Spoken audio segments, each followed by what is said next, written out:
Tendremos el siguiente panel, cuyo tema es cómo se puede desarrollar el mercado de riesgo en Colombia.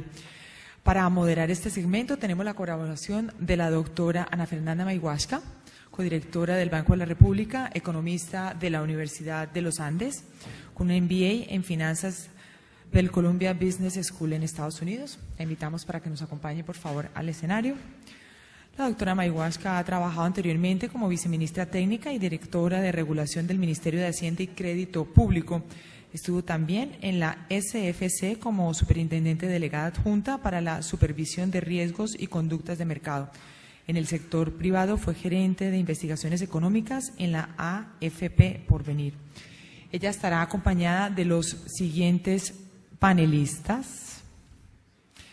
El doctor Juan Sebastián Pardo, ingeniero industrial de la Universidad de los Andes, con un MBA de la Universidad de Stanford en Estados Unidos. Lo invitamos también. Actualmente es el fundador y actual CEO de Credifamilia, compañía de financiamiento, una empresa del sector financiero creada en el 2007 que se dedica a la financiación de vivienda entre los estratos 1 y 2 en Colombia.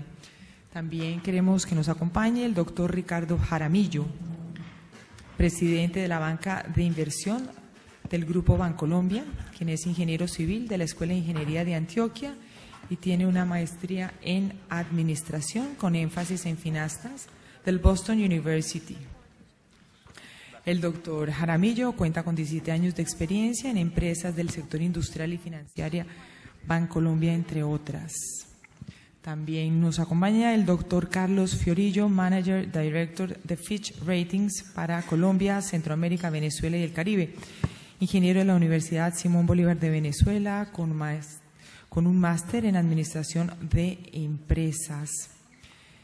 El doctor Fiorillo inició como analista en Fitch en 1994 y antes de su trabajo en Fitch, laboró en el área de banca de inversión, asesorando inversionistas. También tenemos al doctor César Prado, presidente de FIDU Bogotá, abogado de la Universidad del Rosario, especialista en Derecho Comercial de la Universidad de los Andes, con maestría en leyes del London School of Economics. Fue superintendente financiero de Colombia y director general de regulación del MHCP. Y el doctor Daniel Cortés, presidente de Old Mutual Scandia Colombia, graduado en Contabilidad y Administración de Empresas del Wharton School of Economics de la Universidad de Pensilvania. El doctor Cortés ha sido vicepresidente ejecutivo de Mercado de Capitales e Inversiones de Banco de Vivienda, fue vicepresidente de Tesorería en el Citibank Colombia, vicepresidente de Inversiones en AFP Porvenir, entre otras. Bueno, yo creo que yo le cedo la palabra a la doctora Mayhuasca. Adelante. Bueno, muy buenos días. En primer lugar, como siempre, agradecer la invitación de Juan Pablo, del doctor Jaime Humberto. Yo creo que para todos los presentes es una oportunidad interesante poder venir a hablar del tema en el que hoy nos han invitado a participar en este panel. Y en general hablar de temas de desarrollo de mercados, que es lo que normalmente queremos tratar de procurar cuando asistimos a estos foros. Yo saludo entonces a toda mi amplia mesa de participantes, señores. La idea, sí, así me destaco yo facilito. La idea de este panel es que yo voy a arrancar con algunas ideas tan controversiales como pueda. Y luego vamos a pasar algunas preguntas para cada uno de los panelistas. Tienen más o menos 10 minutos para esa pregunta. Todos los minutos de menos que quieran gastar están bien. Pueden hacer un mercado secundario si quieren. Y luego vamos a pasar unas preguntas generales, quizá para generar algo de discusión entre los participantes del panel. Y finalmente, pues si vamos bien de tiempo, la idea es abrir un poco el piso para que ustedes puedan también hacer sus preguntas. Cuando vi por primera vez que el panel en el que íbamos a participar hablaba de cómo se puede desarrollar el mercado de riesgo en Colombia, a mí me pasó lo que normalmente me pasa con estas preguntas y que yo creo que es un poquito no lo que estaban esperando de mí cuando me invitaron a moderarlo. Y es que mi pregunta, antes de preguntarme cómo se puede desarrollar el mercado de riesgo en Colombia, a mí siempre me parece que tenemos que preguntarnos ¿por qué queremos desarrollar el mercado de riesgo en Colombia?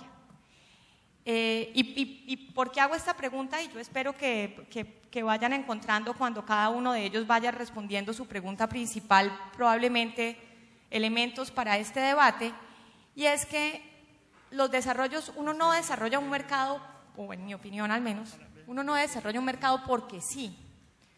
Uno no desarrolla un mercado porque le parece que per se eso tenga mérito o porque, digámoslo así, nos resulte interesante a los reguladores o a los miembros mismos del mercado, o porque en otros países se hayan desarrollado. Uno típicamente desarrolla un mercado porque existe un objetivo económico detrás de ese desarrollo. En términos generales, en mi opinión, o la forma en que de alguna manera uno pudiese esquematizar el beneficio económico que trae un mercado de capitales, o los beneficios más vale en este caso, yo los dividiría en tres. En primer lugar, la posibilidad de ofrecer los excedentes de ahorro de la economía al sector productivo. En segundo lugar, el de ofrecer retornos a través de las opciones de inversión precisamente a esos excedentes de ahorro que pues, teóricamente al menos deberían estar siendo producidos por los hogares. En economía básicamente lo que estamos pensando es que estamos trasladando recursos de los hogares a las firmas. Y en tercer lugar, tiene una función de transformación y transferencia de riesgos de forma que estos se asignen de manera más eficiente. Digamos que uno podría echar más beneficios en la bolsa, pero yo diría que esa es una buena manera de resumir lo que el mercado de capitales hace por la economía. Y por lo tanto, en el primer punto, lo primero que tenemos que pensar es cuáles son los excedentes de ahorro que no estamos canalizando de los hogares a las empresas o a las firmas en este mercado de riesgo. O puesto en otras palabras un poco más sencillas, ¿por qué es que no tenemos estos emisores? Y pues aquí los miembros de mi panel, todos ellos en realidad me parece que la conformación del panel ha sido excelente porque son diversos puntos de vista, pero quisiera que nos preocupáramos también por pensar si realmente todo está en regulación, en que el mercado haga otro tipo de transformaciones, o si hemos analizado si en realidad hay unos beneficios en este desarrollo o quizá no los hay. ¿Por qué no aparecen las empresas? Yo sé, digamos, doy fe de los esfuerzos que el doctor Juan Pablo Córdoba ha hecho por traer más emisores, renta privada, renta fija, renta variable, renta fija, lo que queramos, y dándoles unos números muy, pues, digamos, al aire para tratar de ambientar la discusión. Hoy en día tenemos 83 empresas listadas en bolsa para emisión de acciones y aproximadamente 240 en renta fija, 25.300 inscritas en supersociedades y un número muchísimo más grande como número de deudores de la cartera comercial del sistema financiero, sustancialmente más grande. Esa estructura financiera es realmente ineficiente, es decir, que se estén financiando con crédito bancario o como los estudios que normalmente ha realizado FEDesarrollo, y creo que me mencionaba César que quizás NIF antes que ellos, las fuentes de financiación típicas son reinversión de utilidades, proveedores. Básicamente esas son las dos fuentes más importantes de financiación de las empresas medianas y pequeñas, de las que en términos de número, quizá no de volumen, está compuesto mayoritariamente el mercado colombiano, y sin lugar a dudas nos tiene que preocupar la forma en que ellas se financian. La pregunta que yo quisiera que todos tuvieran en cuenta cuando estén pensando en sus preguntas individuales es: ¿no acuden al mercado porque en realidad ellas están equivocadas?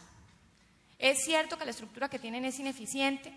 ¿O quizás en todas estas ideas de desarrollo que tenemos estamos dejando algo por fuera respecto de lo que estos emisores o no están necesitando o no están viendo, seguimos siendo muy costosos, en fin? Lo cierto es que la única idea que quería dejar es que el desarrollo de estos mercados de riesgo tiene, valga la redundancia, riesgos y por ende costos. Podemos estar pasándole riesgos a ciertos inversionistas que no tengan la capacidad de administrarlos.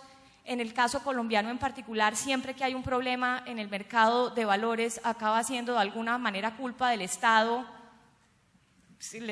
Escojan el canal, pero acaba siendo responsable o el supervisor o algún otro agente público porque de alguna manera no protegió la confianza del público, y entonces un negocio entre privados acaba siendo una responsabilidad del Estado y pues si nos vamos a segmentos de más riesgo, pues obviamente hay más oportunidades de que acabemos en este equilibrio. Entonces me pregunto yo, pues si esos son los costos, creo que deberíamos también tener claro un poco cuáles son los beneficios. Pero dicho eso y más en la ambición de generar algo de polémica, pues pasamos a las preguntas individuales. Vamos a arrancar con el doctor Fiorillo. Y la pregunta que hemos preparado para él es respecto precisamente dentro de este mercado, ¿cómo es que se distribuyen las calificaciones crediticias en los mercados de la región y cómo se comparan con esa distribución en Colombia? O en palabras un poco más simples para todos los presentes que llevamos mucho tiempo en este mercado, ¿todo el mundo tiene esa cantidad de triple A's? Muy buenos días a todos y muchas gracias a la Bolsa de Valores por esta invitación y por participar pues, en este tan prestigioso panel y tan interesante tema. Yo diría que, digamos, hay que hacer una separación de lo que son las distribuciones de las calificaciones en los mercados internacionales de los mercados locales. Un primer punto, en el lado internacional, la distribución de las calificaciones siguen normalmente un comportamiento normal desde el punto de vista estadístico, donde quizás menor a un 1% de las calificaciones están dentro de los rangos AAA, AA+. Ese comportamiento es diferente cuando unimos o cuando contabilizamos mercados emergentes, donde aproximadamente el 20% de las calificaciones están dentro de los rangos más altos, AAA, AA, aunque dentro de los mercados emergentes de Asia y Latinoamérica el comportamiento individual puede resultar, yo diría, disímil. Por ejemplo, tenemos países como Chile, en donde la concentración de calificaciones entre los más altos niveles puede ser alrededor del 9%, 10%. México, si bien está más o menos en línea con el promedio del 20%, ha podido desarrollar, yo diría, curvas de rendimientos a diferentes plazos para casi todos los niveles, grados de inversión en los mercados locales. Colombia, por ejemplo, tiene una bastante alta concentración de calificaciones AAA.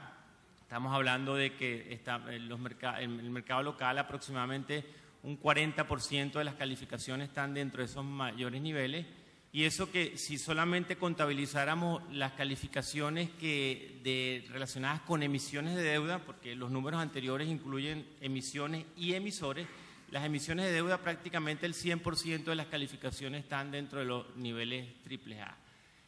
Lo anterior yo no creo que sirva para concluir que los supuestos de calificaciones en un país como Colombia son más relajados. Yo creo que para empresas como nosotros, por ejemplo, las decisiones de calificaciones son iguales si las tomáramos en Colombia, en México o en Brasil.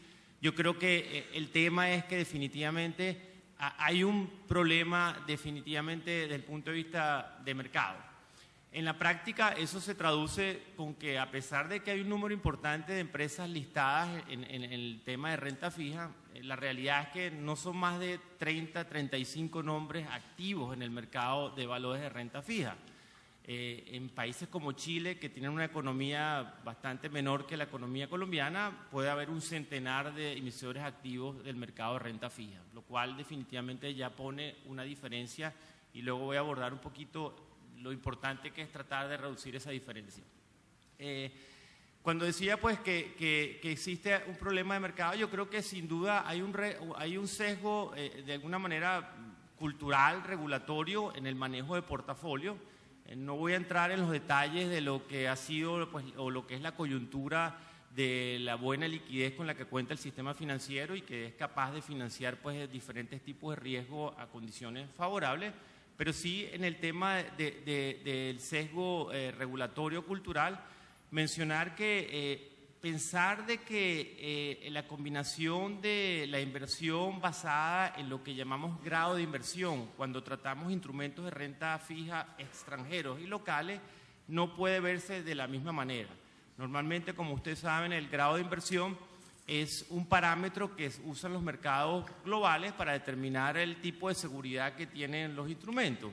Y eso hace, por ejemplo, que el grado de inversión en probabilidades estadísticas tenga una tasa de incumplimiento aproximadamente de un 3%.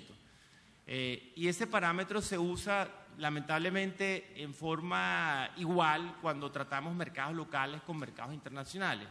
En la práctica, lo que está pasando es que cuando los países están en el rango del high yield, o sea, de los llamados no grados de inversión, de la triple B menos hacia abajo, que son más o menos la mitad de la escala, difícilmente un emisor puede llegar a un grado de inversión, porque el concepto dice que ninguna empresa puede tener mejor riesgo que su riesgo país, y eso hace que esa probabilidad de incumplimiento nunca se alcance. Las probabilidades de incumplimiento de cualquier escala local en esos mercados es mucho mayor que el 3% que les decía anteriormente. Pero el tema es que cuando los países van avanzando en mejorar sus grados soberanos, su riesgo soberano, pueden haber situaciones en las que, no siendo un riesgo AAA, el riesgo equivalente tenga un mejor riesgo que el grado de inversión. El caso típico, por ejemplo, es el caso chileno, en donde, por ejemplo, una categoría A nacional o inclusive dentro del rango de las triple B puede tener asociado un riesgo de incumplimiento similar a lo que es el grado de inversión, es decir, aproximadamente un 3%. Entonces, yo sí creo que el tema de pensar en el manejo de portafolio, estableciendo reglas de inversión basadas en el llamado grado de inversión, sin entender el significado de lo que refleja un grado de inversión en un portafolio global o de calificaciones global versus un portafolio de calificaciones nacionales, tiende a dar una restricción importante en lo que es la potencialidad que puede haber en inversiones de relativamente buenos riesgos en los mercados locales. Y quizás ya yendo un poquito a la inquietud de Ana Fernanda de por qué esto es importante. Bueno, yo creo que una parte importante de este tema tiene que ver con la regionalización de los mercados. Cuando hablamos de iniciativas como Mila, y cuando pensamos de que los mercados mantienen estas reglas de que los portafolios tienen que estar muy concentrados en las AAA o donde se mezclan, insisto, en los temas de grado de inversión local y en moneda extranjera, lo que está pasando es que países como Chile o empresas emisoras de chilenas van a tener un mayor acceso a fondos de inversión o mayores fuentes de financiamiento de lo que van a tener las empresas colombinas, porque precisamente una A o una AA chilena, al trasladarla a una escala colombiana, va a ser sin duda alguna una AAA, mientras que lo contrario no va a suceder. Una AAA colombiana, por estar mucho más bajo dentro del llamado grado de inversión, difícilmente va a poder llegar a una alta escala chilena. Entonces, yo creo que el tema al final es un tema, inclusive yo diría, de competitividad del país, pero bueno, yo creo que ese tema en sí mismo puede ser casi un tema para un debate en un foro diferente. Bueno, pues mil gracias. Entonces, pues por lo menos hasta ahí lo que vemos es que nosotros todos somos AAAs. No sé si eso es que en realidad sí seamos tan AAAs o realmente tengamos sesgos en la regulación. Al respecto, la siguiente pregunta es para Juan Sebastián y quisiéramos que nos cuentes un poco desde el punto de vista pues, de la empresa en la que tú estás, cuáles son los obstáculos más importantes que enfrentan estos emisores no recurrentes y de bajos montos para colocar títulos en el mercado de valores colombianos. Yo insisto en que aquí estamos partiendo de la base que el problema está allá y no acá, pero la pregunta es si en realidad uno ve una demanda represada, entre comillas, por salir a esas emisiones y cuáles son entonces los obstáculos prioritarios que se encuentran. Ok. Bueno, pues primero muchas gracias a la Bolsa y a su Bolsa por la invitación a contar esta historia. Y primero les cuento un poco qué es Credifamilia, porque supongo que muchos de ustedes no conocen la compañía. Esta es una compañía que tiene operando 3 años, es una compañía de financiamiento vigilada por la Superintendencia Financiera y nos enfocamos principalmente en crédito hipotecario en segmentos bajos y medios. También tenemos unas cuentas de ahorro y CDT, certificados de depósito. Y el producto como tal, nosotros por estar en el mercado hipotecario creo que desde el arranque teníamos la vocación de ser emisores. Nosotros tenemos activos a 15 años y la idea pues es tener el fondeo lo más calzado que podamos. Entonces nosotros desde hace por ahí unos 2 años y medio comenzamos en esta senda de volvernos emisores. Eso pues significa lograr la calificación, estructurar el producto, tener el apoyo de la bolsa, por medio, por ejemplo, de Colombia Capital, que nos apoyó muchísimo. Y antes de hablar de los obstáculos, quiero contarles lo bueno o lo que era positivo para nosotros como emisor de arranque. Y eso pues principalmente es la vigilancia de la Superintendencia Financiera. Entonces, cuando uno habla de emisores que no están vigilados, no sé si arrancan desde el mismo punto o desde el mismo estándar que implica ser vigilado. Entonces nosotros desde que nacimos tenemos junta directiva, tenemos gobierno corporativo y tenemos unos estándares altos de revelación y transparencia que yo creo que hacen que los inversionistas se sientan cómodos al mirarnos o simplemente que nos puedan mirar, porque yo creo que hay algunas empresas colombianas, familiares, muy buenas en donde de pronto no se tienen esos estándares. Entonces, creo que nosotros partíamos de una base alta como para poder abordar el mercado. Eso no quiere decir que fue fácil, pero al menos arrancamos con eso. Y nuestro producto es un bono hipotecario, entonces es un bono corporativo que tiene unas hipotecas que la respaldan y además tuvimos, por ser un bono enfocado para la financiación de vivienda de interés social, tuvimos una garantía de la Nación que está en la Ley de Vivienda que hizo que nuestra calificación, que es A-, pasara para la emisión, la calificación de la emisión es AAA. Entonces como que nosotros logramos mediante ese incentivo y lograr llegar a un punto alto y oyendo a nuestro amigo coreano, pues ese es una de los temas exitosos para poder hacer que los emisores logren unas calificaciones deseables para los inversionistas. Entonces, primer obstáculo, calificación, o sea, si uno no es AAA o si uno no es AA+, olvídese, eso es lo que le dicen a uno los bancos de inversión. Ricardo nos contará un poco más, pero nosotros teníamos eso resuelto a través de la garantía de la Nación, tuvimos mucho apoyo de parte de Fogafín, que es el que da la garantía, para estructurarla de manera que funcionara y de que fuera aceptable para la calificadora y para los inversionistas. Entonces tuvimos realmente apoyo de parte de Fogafín y del gobierno para que esto saliera bien.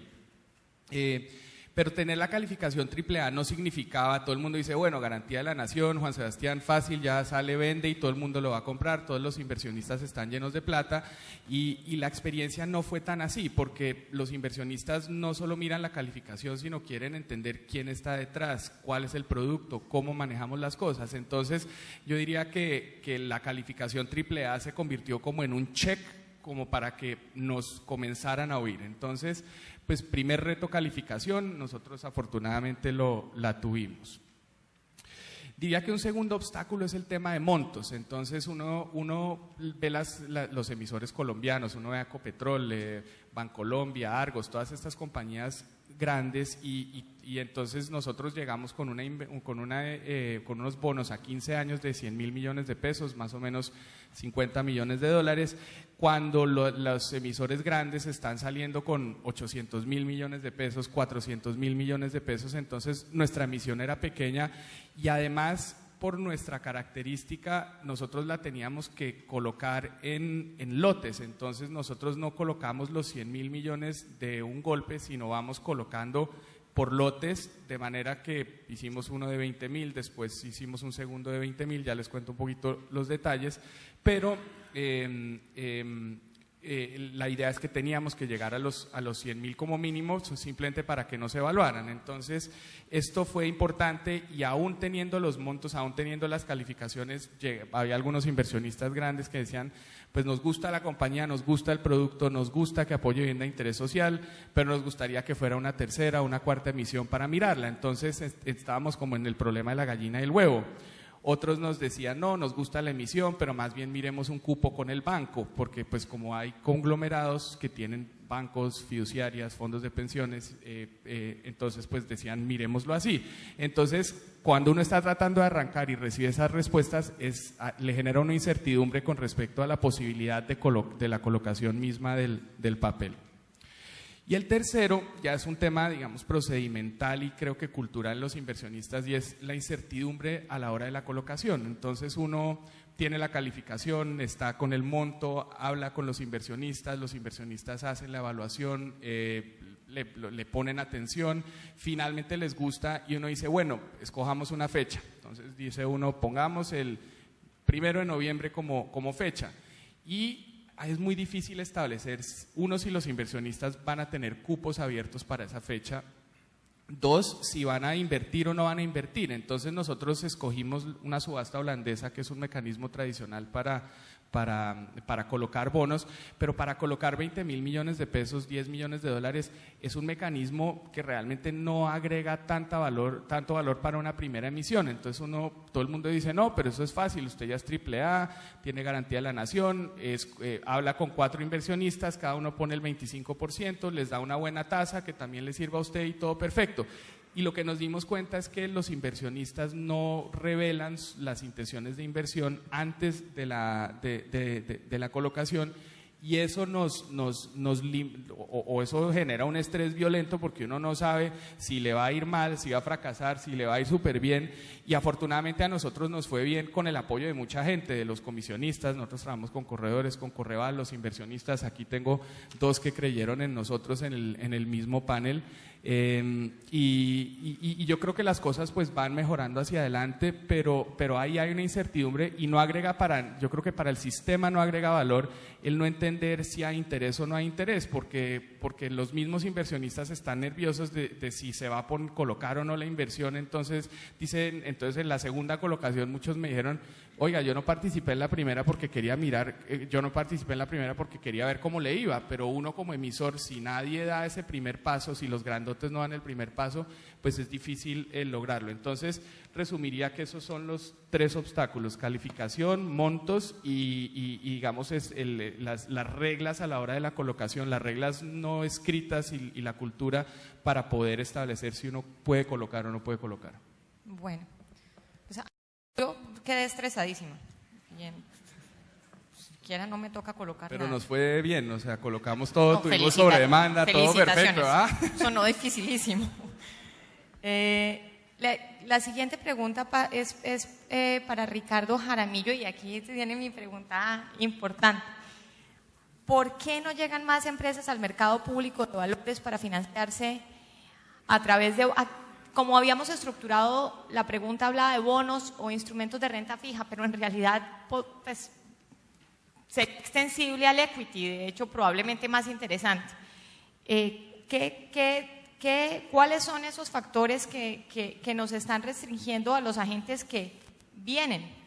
Oyendo a Juan Sebastián, pues porque me sonó muy estresante, pero en tu opinión de experto, entonces, ¿cuáles serían esas cosas que están impidiendo que las empresas lleguen al mercado? Gracias, Ana Fernanda, gracias a la Bolsa y a su Bolsa por la invitación. La visión que yo traigo es una visión que busca mirar a un lado la oferta y a otro lado la demanda, y desde el lado del estructurador ver qué situaciones estamos viendo, por qué ese círculo vicioso se tiene y por qué no realmente se puede desarrollar el mercado. El primer punto que creo que es válido poner es la definición de qué es high yield en Colombia. Y para que ustedes tengan esta respuesta en mente, en Colombia en este momento solo existen 2 emisiones de renta fija AA, y los emisores son Alpina y Carvajal. Es decir, todo lo que no es AAA o AA+ es high yield en Colombia. Y partiendo de eso, entonces ya entramos a ver. Nosotros vemos 4 restricciones o 4 situaciones que complementan un poco lo que decía Juan Sebastián, y que son como las razones que vemos de que realmente no se desarrolla el mercado y tienen incidencia tanto en la oferta como en la demanda. Esas restricciones son calificación, y voy a profundizar en cada una de ellas rápidamente: plazo, monto e información. Empecemos con el tema de calificación. Compañías con un excelente, digamos, análisis de crédito y con una excelente relación con los bancos entran a un proceso de calificación, y hay temas como su participación de mercado o su tamaño que inmediatamente las baja a niveles por debajo de AAA o por debajo de AA+. y son compañías que tienen una relación larguísima con los bancos y que tienen un nivel de riesgo muy bueno. Entonces, yo creo que el modelo de calificación hay que revisarlo en ese sentido, porque si solo vamos a calificar AAA, las compañías que son las líderes del mercado y las que tienen unas participaciones de mercado inmensas, pues claramente hay una cantidad de segundos jugadores y terceros que van a estar por fuera de esas calificaciones altas. Lo segundo es un tema con la calificación y los fondos de los inversionistas institucionales. Muchas veces el mensaje que nosotros tenemos es: yo no te compro nada por debajo de AAA porque yo quiero que mis fondos sean calificados AAA o tienen que estar calificados AAA, entonces no puedo comprar papeles debajo de esa calificación. Entonces la calificación, yo creo que ahí hay que darle doble clic porque recojo el mensaje que decía Daniel ahorita en su panel. High yield no es distress, high yield simplemente es más tasa que esté acorde con compañías que tengan un poco más de riesgo. Yo creo que todos tenemos que ser conscientes de que si uno quiere un poquito más de tasa, pues tiene que asumir algunos riesgos. Y curiosamente ve uno mucho más apetito de los inversionistas institucionales o de los inversionistas internacionales que de los mismos jugadores locales.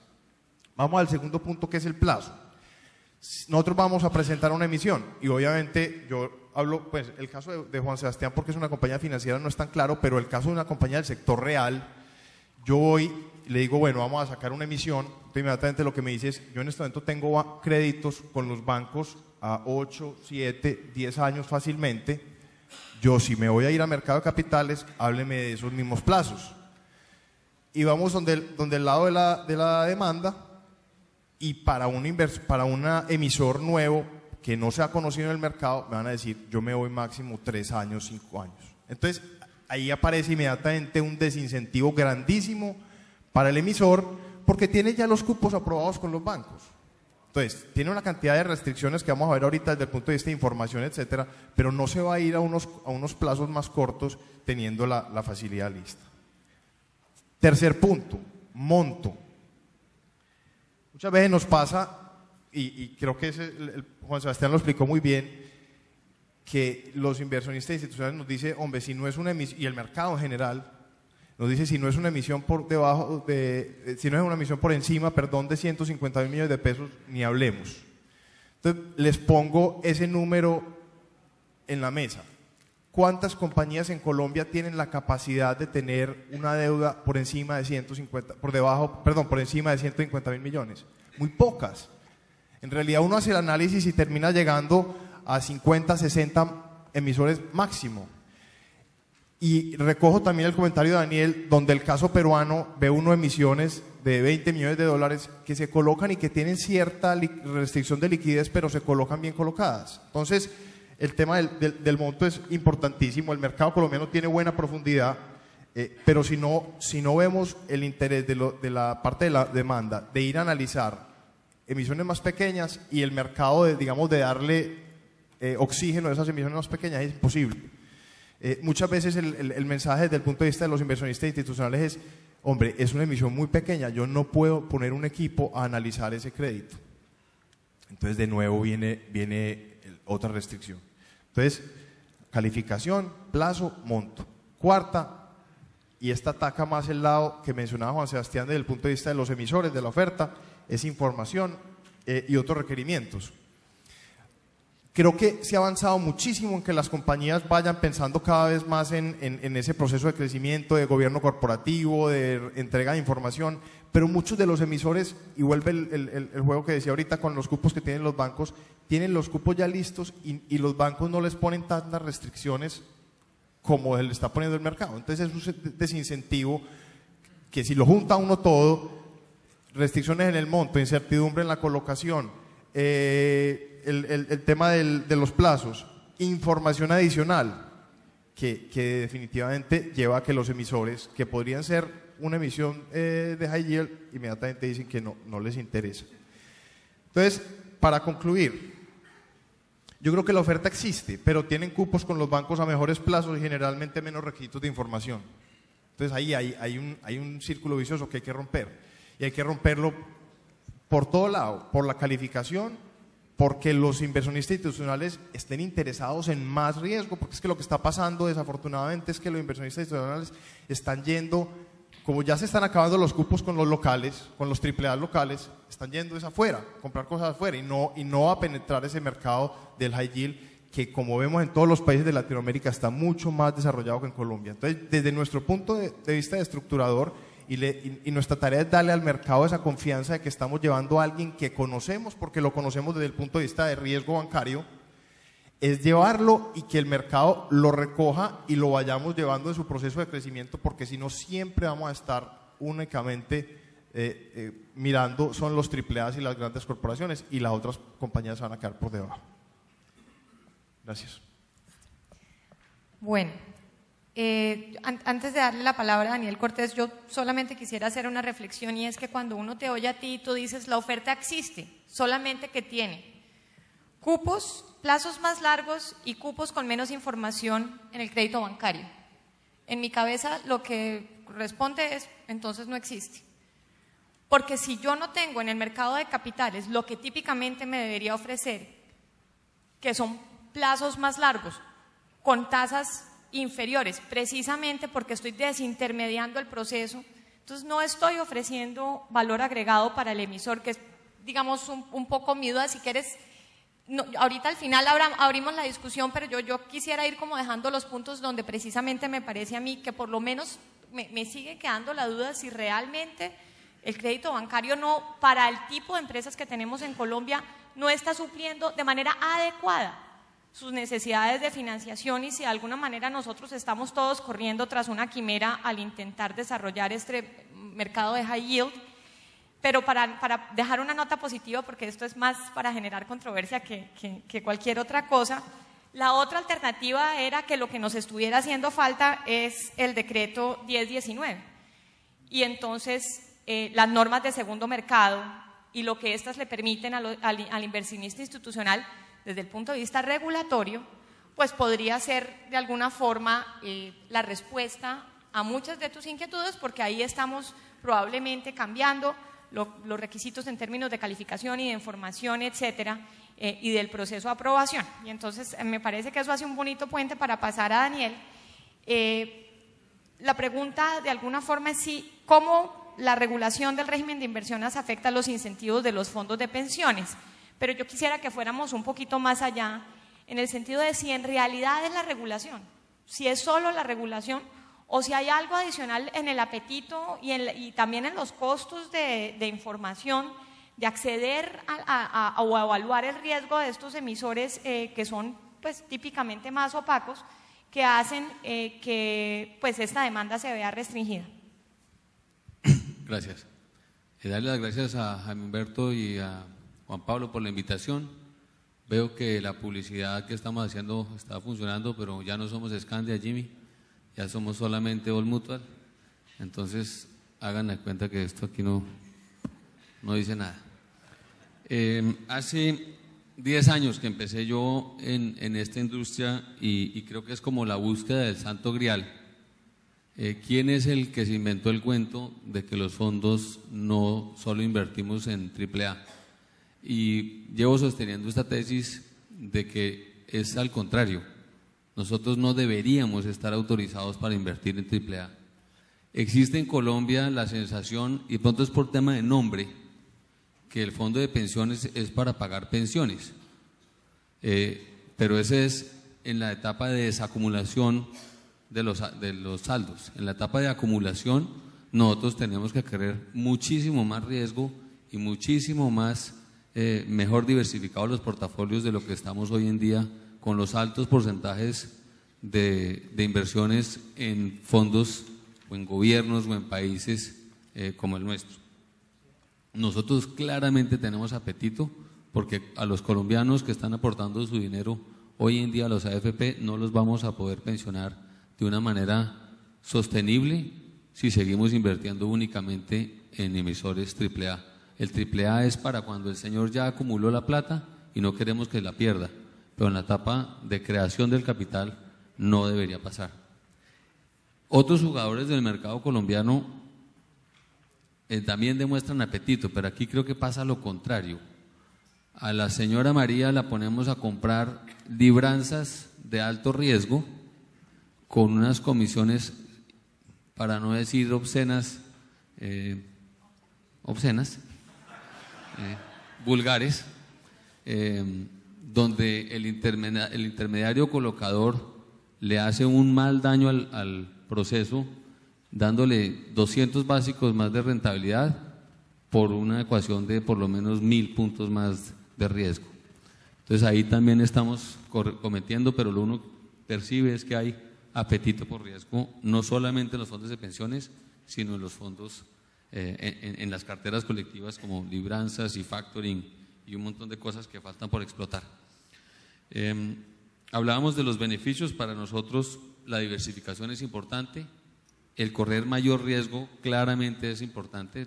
Colegas nuestros de los fondos de pensiones de Canadá nos contaban que ellos tienen en su política de inversión, no pueden comprar ningún bono de gobierno por encima de A+, porque simplemente están gastándose el dinero en algo que no va a poder servir para el pago o la acumulación del capital.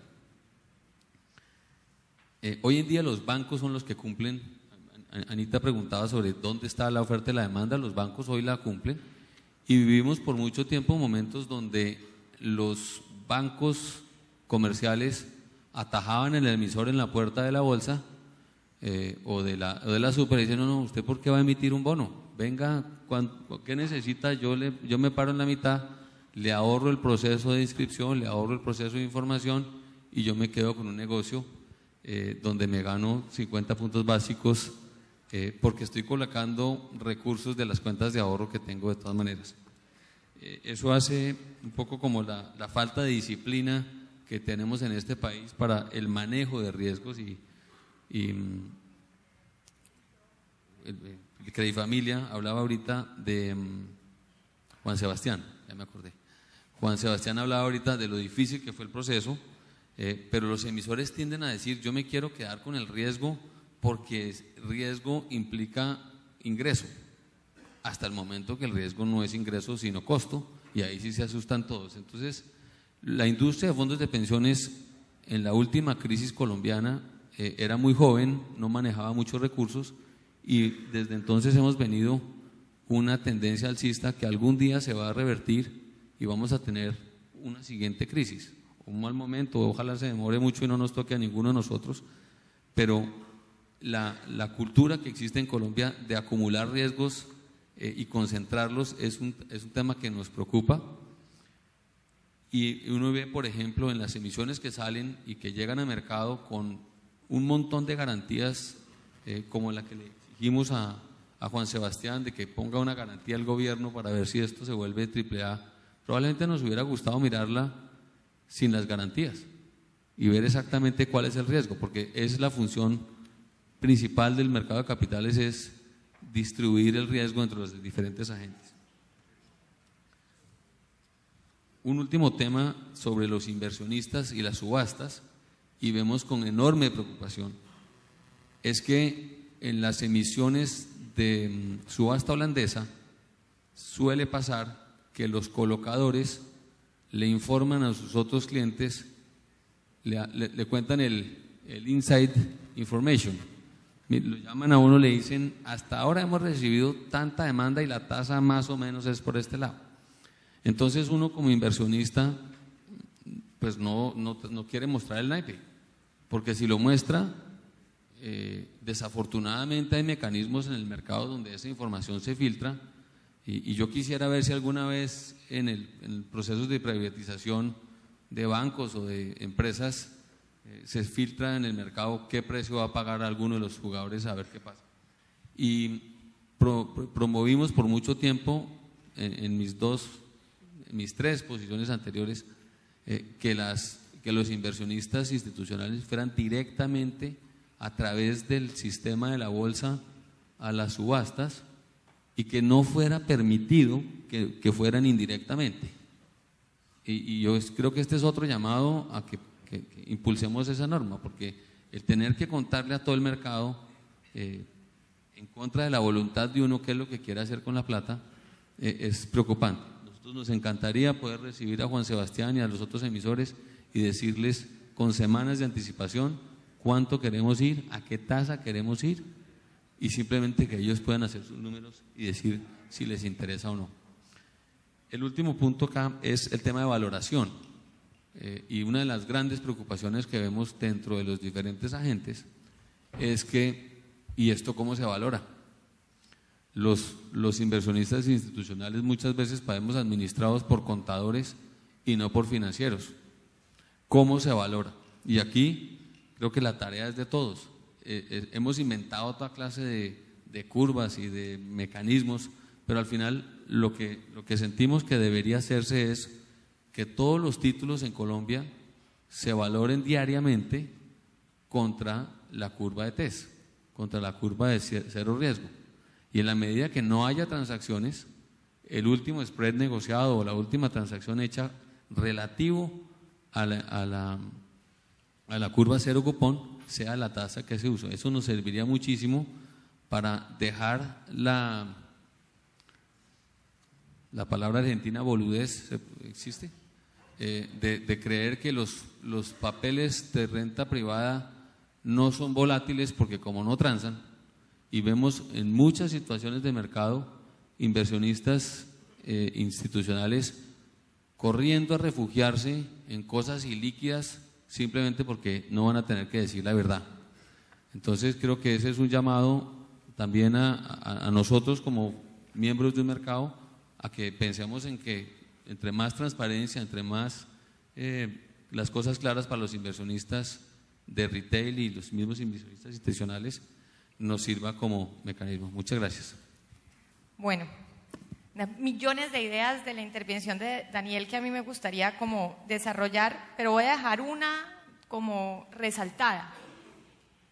Un AAA para un fondo de pensiones no es una escala de riesgo, porque el riesgo del fondo de pensiones tiene que estar entendido como su capacidad o no de generar o comprar una anualidad al final, llamémoslo de la vida promedio pues del fondo. Y creo, a mí me gusta que resaltemos la idea de que probablemente no es el régimen de inversiones donde vamos a estar mirando, porque que era como originalmente estaba construida la pregunta. Es en qué tenemos denominado el fondo. El fondo está denominado en pesos.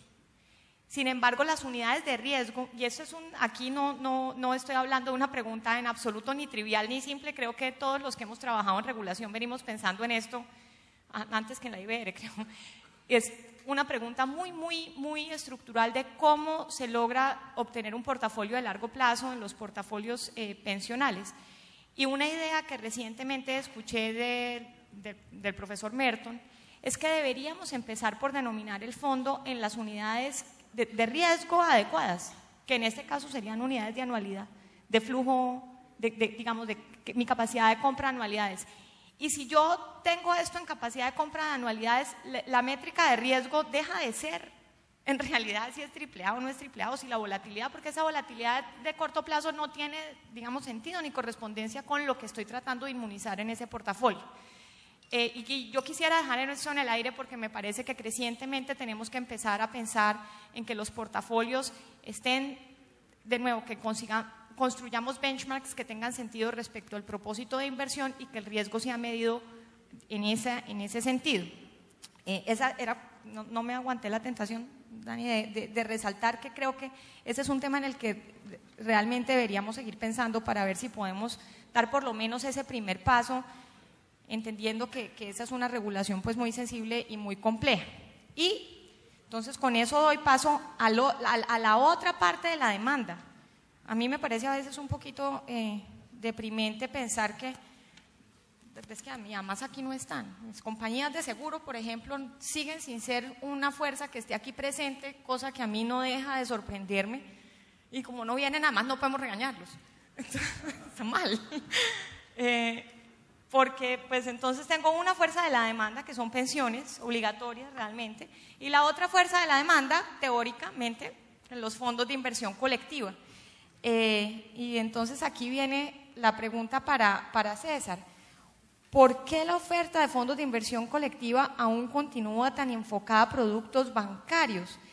Y yo creo que aquí un poco, aquí ni siquiera estamos hablando de high yield, estamos hablando de yield, ¿no? High, low, no importa. ¿Por qué? Y aquí esta pregunta en realidad la hago es más tratando de escarbar en los incentivos, porque tiene que ser económicamente razonable para alguien que lo que veamos en la composición de esos fondos de inversión colectiva siga siendo pues una proporción muy alta, no diría yo que toda, pero una proporción muy alta de papeles bancarios o de cuentas corrientes y cuentas de ahorro, productos a los que podría acceder al mercado sin ningún tipo de intermediación y sin comisión.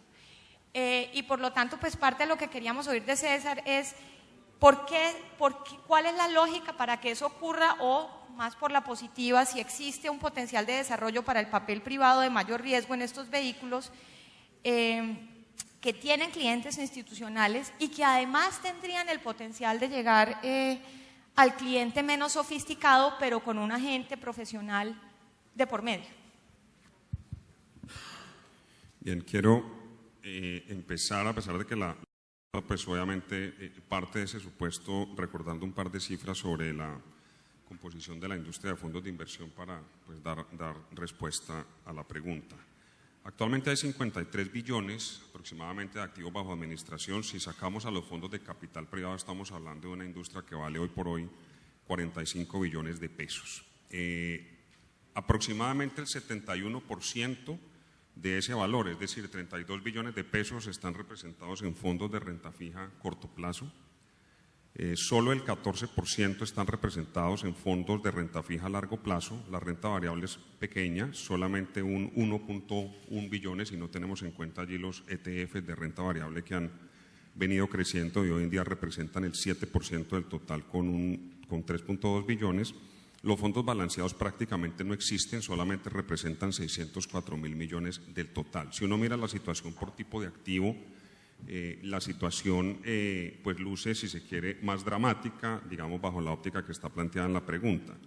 De esos 45 billones, doctora Ana Fernanda, el 72% del total está representado en activos del sector financiero. 11.1, es decir, el 25% está en cuentas bancarias, y 21.2 billones, es decir, el 47% está representado en papeles de renta fija del sector financiero.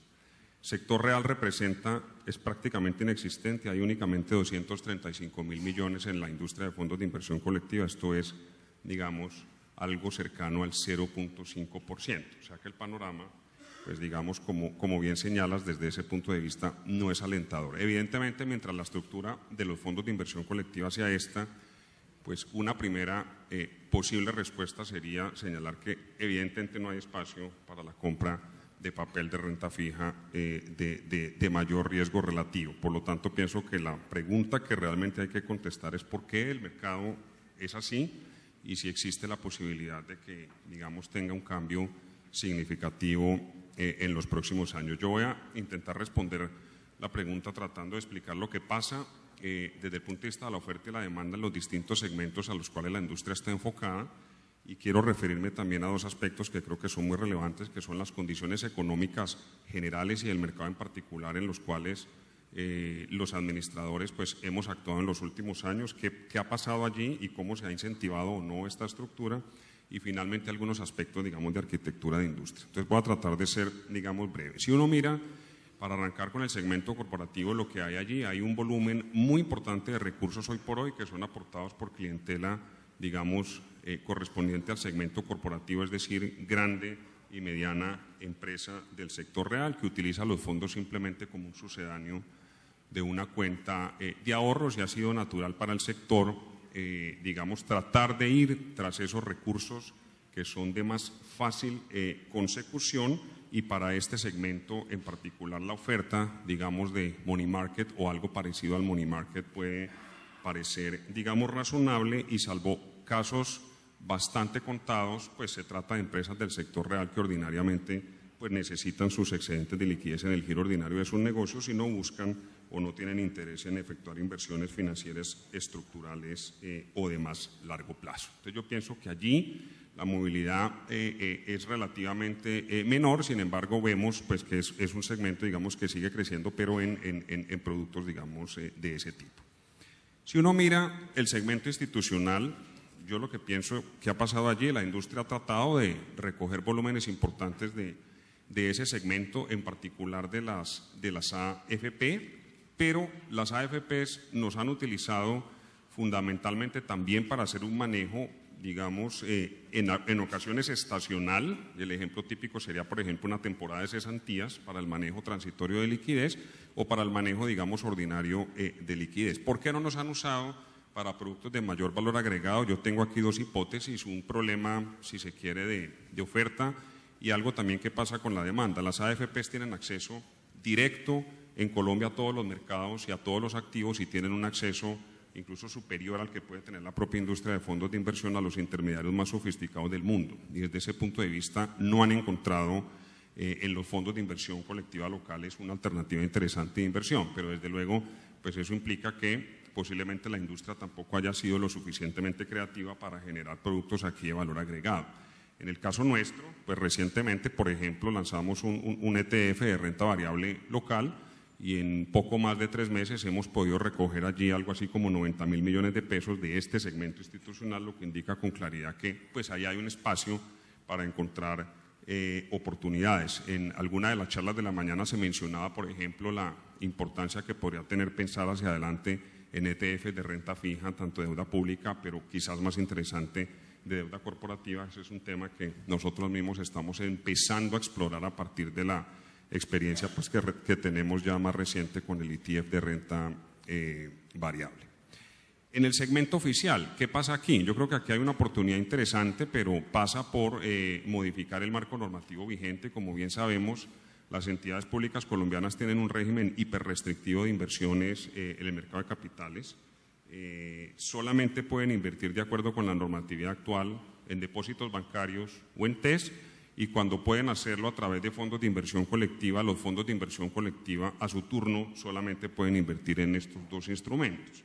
Nosotros hemos conversado mucho con algunas empresas importantes del sector oficial que por la naturaleza de sus actividades, particularmente cuando se trata de empresas industriales y comerciales o que tienen ese tipo de actividades, incluyendo las de servicios públicos, vemos allí una oportunidad muy interesante de capturar recursos para empresas del sector oficial que tienen vocación de tener inversiones estructurales a través de fondos de inversión y que desafortunadamente hoy la regulación simplemente se los prohíbe.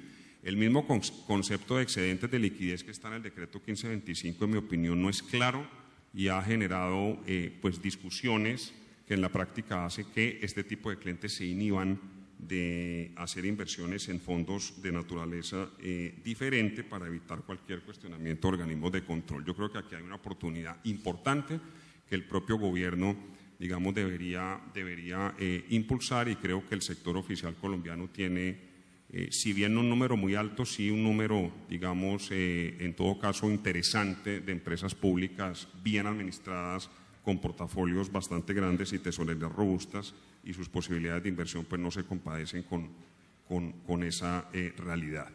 Finalmente, en el caso de segmento de personas naturales, y pues no puedo entrar en los detalles por razones de tiempo, pues sobre los distintos subsegmentos que hay allí, yo creo que claramente ha habido una diferenciación en la oferta de valor entre el sector de comisionistas y el sector de fiduciarias. Las comisionistas, pues ese ha sido su nicho, digamos, tradicional, y creo que han hecho una muchísimo mejor tarea que las fiduciarias para tratar de llevar productos de mayor valor agregado al segmento de personas naturales, particularmente al segmento afluente, y la composición o el peso relativo de los money market en los comisionistas es ciertamente muy diferente al del sector fiduciario. En el caso del sector fiduciario, lo que ha pasado, pienso yo, es que muchas de las entidades, es el caso, digamos, de la que yo represento, pertenecemos a grupos financieros que obviamente han tenido un enfoque preponderantemente bancario y no siempre han estado interesados en utilizar, digamos, las redes bancarias para distribuir de forma más masiva fondos de inversión. En el caso nuestro eso es un tema que,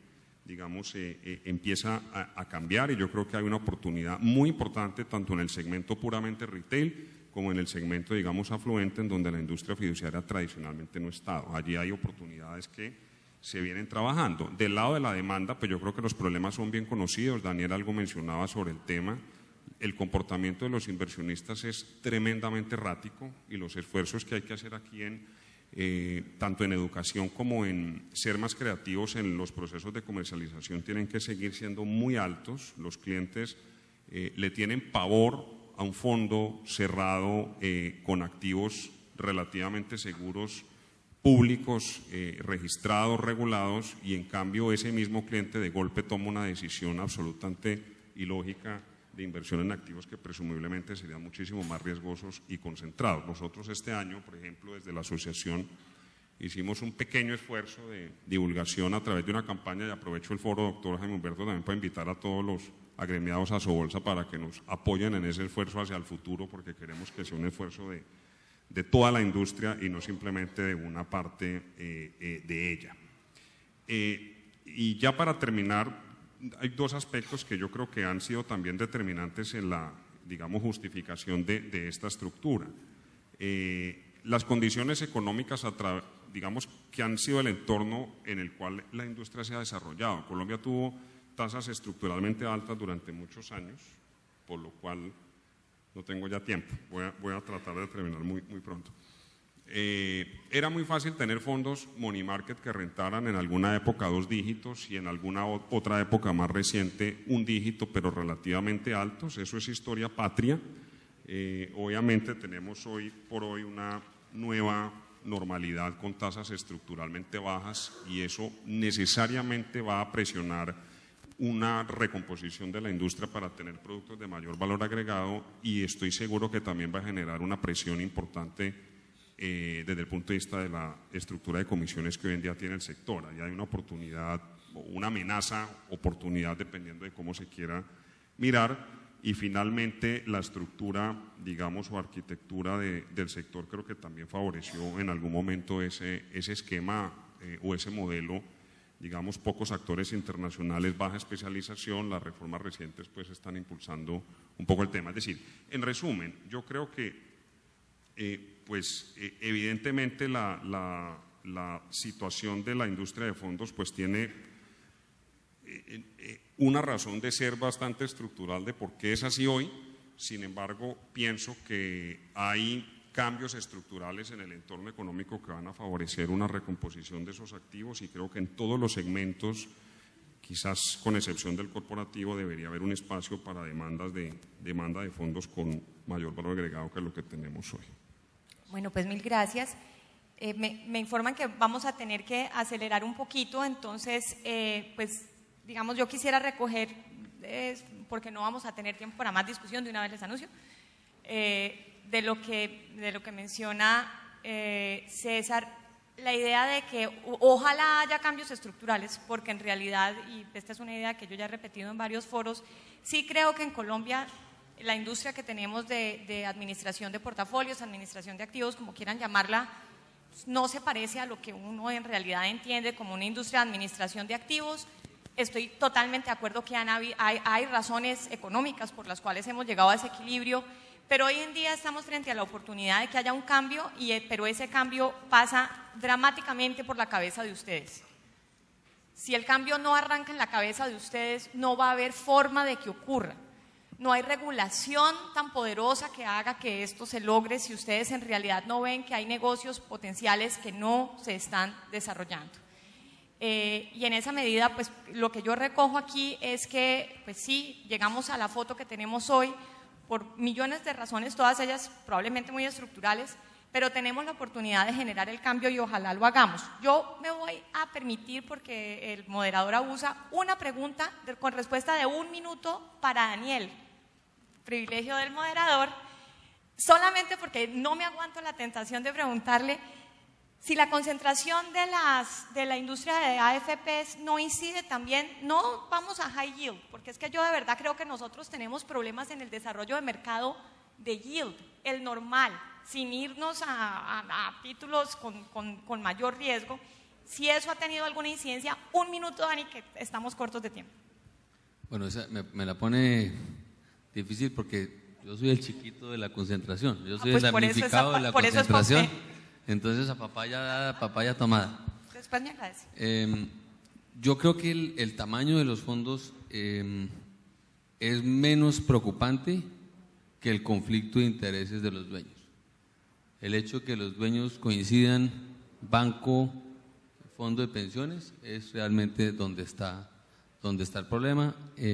Si de alguna manera los bancos tienen y se han prestado y tienen su nicho de mercado en los emisores high yield, el mensaje de los conflictos de intereses es más complicado. Yo no veo que el tema de la concentración sea, porque cuando no había tanta concentración tampoco sucedió. En nuestro trabajo conjunto anterior no lo logramos, entonces no creo que sea un tema tan reciente. Creo que es más un tema de los conflictos. Bueno, fue un minuto bien aprovechado. Yo quiero agradecerles, perdonarles la frustración, probablemente muchos tenían otras cosas que decir, pero pues no vamos a tener el tiempo con el que contábamos inicialmente. Agradecerles a ustedes por su atención y mil gracias.